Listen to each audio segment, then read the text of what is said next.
নতুন অবস্থায় সবার ভিতরে একটা কৌতূহল কাজ করে যে গার্মেন্টসে কোন সেক্টরে প্রথম নতুন হিসেবে জয়েন করা ভালো হবে, কোন সেক্টরে জয়েন করলে ফ্যাসিলিটিস ভালো হবে, কোন সেক্টরে জয়েন করলে খুব তাড়াতাড়ি নিজেকে কেরিয়ার ডেভেলপ করা যাবে। এই চিন্তাধারা কিন্তু সবার ভিতরেই কাজ করে এবং এই চিন্তাধারা কাজ করা খুবই নর্মাল এবং খুবই স্বাভাবিক। আমরা যখন গার্মেন্টসে নতুন জয়েন করেছি তখন কিন্তু আমাদের ভিতরেও কিন্তু একই চিন্তাধারা কাজ করছে। তো ভাই সত্যি কথা বলতে গার্মেন্টসে সাধারণত আমরা সবাই জানি তিনটা ডিপার্টমেন্ট থাকে: কাটিং, সুইং এবং ফিনিশিং। নতুন অবস্থায় একদম সহজ করে যদি বলি, নতুন অবস্থায় আপনাকে সুইং সেকশনে জয়েন করা সবচেয়ে ভালো হবে। এবং সুইং সেকশনে কেন জয়েন করতে বললাম এবং অন্য দুই ডিপার্টমেন্টে অন্য দুই সেকশনে কেন জয়েন করতে না করলাম তার 5টি ফ্যাসিলিটিস আপনাদেরকে আগে বলবো, এবং পক্ষান্তরে অন্য ডিপার্টমেন্টে কেন জয়েন করতে না করলাম এই জিনিসগুলো বলবো। নাম্বার 1, প্রথম যে জিনিসটা যেটা আপনার সুইং এ নতুন হিসেবে জয়েন করলে ভালো হবে, যেটা সবাই খোঁজে, ইজি টু ওয়ার্ক, অর্থাৎ কাজ করার সুবিধা, সহজ কাজ কিন্তু নতুন অবস্থায় সবাই খোঁজে। এখন গার্মেন্টস সেক্টরে বা যে কোনো সেক্টরে নতুন অবস্থায় এসে কিন্তু কঠিন কাজ করা অনেকটাই অসম্ভব হয়ে যায় অনেকের জন্য। কিছু কিছু মানুষ কিন্তু নিজেকে মেনটেন করতে পারে, আবহাওয়ার সঙ্গে খাপ খাওয়াতে পারে, কিন্তু সকলেই পারেন না। তো এর জন্য সকলেই কিন্তু কম বেশি সবাই চাকরি খোঁজে কোন জায়গায় সহজ কাজ পাওয়া যায়, কোন জায়গায় আরামদায়ক কাজ পাওয়া যায়। তো নাম্বার 1 হচ্ছে ইজি টু ওয়ার্ক, অর্থাৎ swing section, cutting section, finishing section. এই তিনটা সেকশনের মধ্যে সুইং সেকশনে কাজ করলে কাজের চাপ একটু, কাজের প্রেশারটা একটু কম থাকে, যার কারণে নাম্বার 1 সাজেশন থাকবে আপনারা সুইং সেকশনে জয়েন করতে পারেন। নাম্বার 2 যে জিনিসটা থাকবে, লিমিটেড ওয়ার্ক আওয়ার, অর্থাৎ প্রত্যেকটা মানুষেরই কিন্তু একটা কাজের কিন্তু নির্দিষ্ট টাইম দরকার। গার্মেন্টস সেক্টরে কিন্তু সকাল 8টা থেকে ফ্যাক্টরি শুরু হয়, ছুটির কিন্তু শেষ নাই, ছুটির সময় কিন্তু নির্ধারিত নাই। তো সেই জন্য সুইং, কাটিং, ফিনিশিং তিনটা ডিপার্টমেন্টের মধ্যে সুইং এ খুব সাধারণত ম্যাক্সিমাম সময় 5টা 7টা এই সময়ের মধ্যে কিন্তু সুইং শেষ হয়, অর্থাৎ 8টা থেকে 5টা ডিউটি করলে 8 ঘন্টা ডিউটি, এবং 8টা থেকে 7টা পর্যন্ত ডিউটি করলে 10 ঘন্টা ডিউটি, অর্থাৎ 5টার পরে যে কয় ঘন্টা ডিউটি থাকে এটা হচ্ছে ওভার টাইম। তো সুইং সেকশনে সাধারণত 5টা এবং 7টার মধ্যেই ছুটি হয়ে যায় ম্যাক্সিমাম টাইম। কিছু কিছু সময় শিপমেন্টের খাতিরে এদিক সেদিক 2-1 ঘন্টা 8টা বা 9টার বাজেও ছুটি হয়।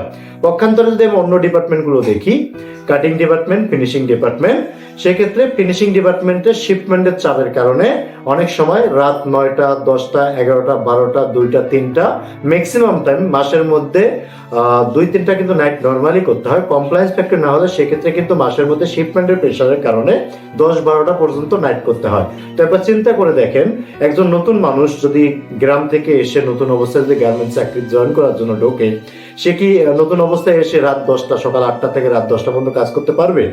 12টা পর্যন্ত কাজ করতে পারবে? মাসে 10-12টা নাইট করতে পারবে? এটা কিন্তু মোটেও পসিবল না, এটা আমি মনে করতেছি। আপনারা কি মনে করতেছেন সেটা আপনারা জানেন। তবে এর জন্য লিমিটেড ওয়ার্ক আওয়ার্সের জন্য আপনাদেরকে সুইং সেকশনে জয়েন করা উচিত হবে, যেখানে 8 ঘন্টা থেকে 10 ঘন্টার মধ্যেই ডিউটি শেষ হয়ে যায় maximum time. Number 3, opportunity to learn, অর্থাৎ শেখার জন্য কিন্তু আপনাদের সুযোগ থাকবে সুইং সেকশনে। বিশেষ করে যদি এটা বলি, আপনি যদি মনে করেন যে গার্মেন্টসে কেরিয়ার করতে চান, সেক্ষেত্রে সুইং সেকশনটা কিন্তু শেখার পাঠশালা। কিরকম? একটা শার্ট, একটা প্যান্ট, একটা জ্যাকেট, একটা সোয়েটার, একটা গেঞ্জি, হোয়াট এভার, যত প্রকার আমরা গার্মেন্টস ব্যবহার করি সবগুলো কিন্তু সুইং করতে হয়।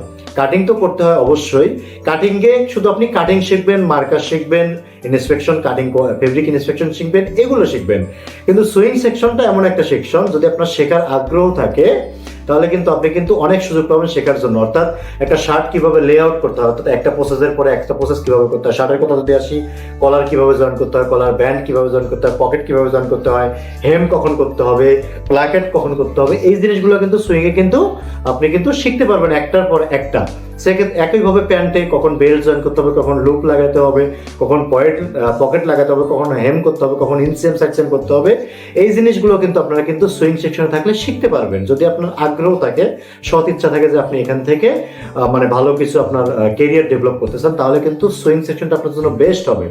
যদি পক্ষান্তরে ফিনিশিং সেকশনে যাই, ফিনিশিং সেকশনে শেখার অনেক কিছুই আছে, কিন্তু আপনি সুইং সেকশনে না শিখে ফিনিশিং সেকশনে গেলে আপনি ভালো কিছু করতে পারবেন না। আপনি যদি কেরিয়ার ডেভেলপ করতে চান, অবশ্যই আপনাকে সুইং সেকশন থেকে বা কাটিং সেকশন থেকে শুরু করতে পারেন, কিন্তু নতুন হিসেবে আপনি সুইং সেকশন থেকে জয়েন করলে শেখার জিনিসটা বেশি পাবেন। আর একটা কথা বলে রাখি, একটা ফ্যাক্টরিতে কিন্তু কাটিং ডিপার্টমেন্ট সাধারণত কাটিং সেকশন একটাই থাকে, ফিনিশিংও সাধারণত একটাই থাকে। সুইং সেকশন কিন্তু একটা ফ্যাক্টরিতে অনেকগুলো থাকে, অনেকগুলো লাইন থাকে। তো আপনি কিন্তু ইচ্ছা করলে কিন্তু এখান থেকে সুযোগ ব্যবহার করতে পারবেন। নাম্বার 4 যে জিনিসটা জানাতে চাইছিলাম সেটা হচ্ছে লিভ ফ্যাসিলিটি। দেখুন, একটা মানুষ গ্রাম থেকে এসে কিন্তু, আমি প্রথমেও বলছি, গ্রাম থেকে এসে কিন্তু এত ওভার ডিউটি করতে পারবে না, বা এক মাসের মধ্যে দেখা যাচ্ছে 30 দিনে কিন্তু ডিউটি করতে পারে না। তো এর জন্য লিভ ফ্যাসিলিটি বলতে আপনি দেখা যাচ্ছে 5টার পরে, বা আপনার ইনচার্জকে বললেন 1 ঘন্টা গেট পাস লাগবে, বা 2 ঘন্টা গেট পাস লাগবে, বা 5টার পরে ছুটি লাগবে, বা 7টার পরে ছুটি লাগবে যদি ডিউটি থাকে, সেক্ষেত্রে কিন্তু সুইং সেকশনে পাওয়ার পসিবিলিটি বেশি থাকে। কারণ একটু আগে আমি বলেছি, একটা ফ্যাক্টরি সুইং এ অনেক লোক থাকে, যার কারণে ম্যান পাওয়ার অল্টারনেটিভ করা যায়, এক লাইন থেকে আরেক লাইনে ব্যবহার করা যায়। পক্ষান্তরে যদি কাটিং ফিনিশিং এ যায়, এটা কোনো মতেই সম্ভব হয় না, খুব কষ্ট হয় ছড়িয়ে দেওয়া ইনচার্জদের, ম্যানেজারদের কাছে।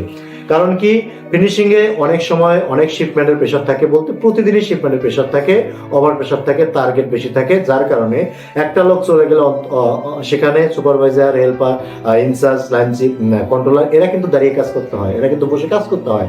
কারণ ফিনিশিং এ কিন্তু বেশি লোক থাকে না, যার কারণে একটা লোক থেকে এক জায়গায় কিন্তু অল্টারনেট করা খুবই কষ্টসাধ্য।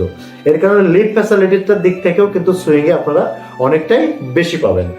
নাম্বার 5 যে জিনিসটা জানাবো সেটা হচ্ছে রিলেশন বিল্ডারশিপ। বা এটা একটা খুব ইম্পর্টেন্ট পয়েন্ট। সেটা হচ্ছে, আপনি যদি গার্মেন্টসের সেক্টরে যদি ভালো কিছু কেরিয়ার করতে চান, আপনাকে রিলেশন বিল্ডারশিপ তৈরি করতে হবে। রিলেশন কেন তৈরি করতে হবে? গার্মেন্টসটা কিন্তু এতটুকু, খুব ছোট।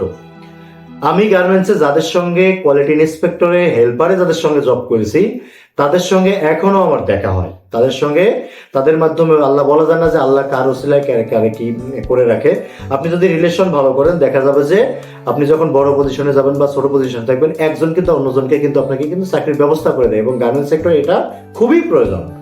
তো গার্মেন্টস সেক্টর রিলেশনটা সুইং এ কিভাবে করবেন? সুইং সেকশনে আমি আগেও বলেছি, অনেক লোক থাকে, অনেক মানুষ থাকে, সম্পর্ক কারোর সঙ্গেই খারাপ করা যাবে না সুইং সেকশনে, মানে গার্মেন্টস সেক্টরে। আর সুইং সেকশনে থাকলে আপনি যদি সম্পর্ক অনেক মানুষ থাকবে, সেক্ষেত্রে রিলেশনশিপ বিল্ডারশিপটা হওয়ার পসিবিলিটিও বেশি থাকে। সেক্ষেত্রে রিলেশনটা ভালো করে করতে পারলে আপনার চাকরির অভাব হবে না। ভবিষ্যতে যে কোনো জায়গায় গেলে কিন্তু আপনি চাকরি কিন্তু ব্যবস্থা হয়ে যাবে ইনশাল্লাহ।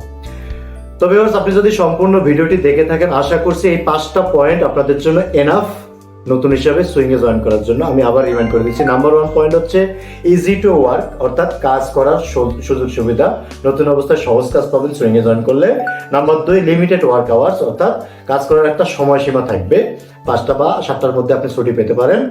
আর নাম্বার 3 যেটা অপরচুনিটি টু লার্ন, যদি আপনি সৎ ইচ্ছা থাকে, যদি কেরিয়ার ডেভেলপ করার ইচ্ছা থাকে গার্মেন্টস সেক্টরে, সেটা হচ্ছে আপনি অনেক কিছু সুইং সেকশন থেকে শিখতে পারবেন। নাম্বার 4 হচ্ছে লিভ ফ্যাসিলিটি, ছুটির ফ্যাসিলিটি আপনি অনেকটাই সুইং সেকশনে পাবেন, কারণ ম্যান পাওয়ার অল্টারনেট করা যায়। এবং নাম্বার 5, রিলেশন বিল্ডারশিপ, যেটা এই মুহূর্তে বলছি, সম্পর্ক তৈরি করতে পারেন ভালোভাবে। সো ভিউয়ার্স, আশা করছি এই 5টা পয়েন্ট আপনি যদি ভালো করে শুনে থাকেন, অবশ্যই এই ভিডিওটা আপনার জন্য হেল্পফুল হবে। তো আমাদের ভিডিও আজকে এ পর্যন্তই থাকবে, দেখা হবে নতুন কোনো ভিডিওতে। টিল দেন সবাই ভালো থাকবেন, সুস্থ থাকবেন, এবং আমাদের চ্যানেলটি সাবস্ক্রাইব করতে ভুলবেন না। আসসালামু আলাইকুম।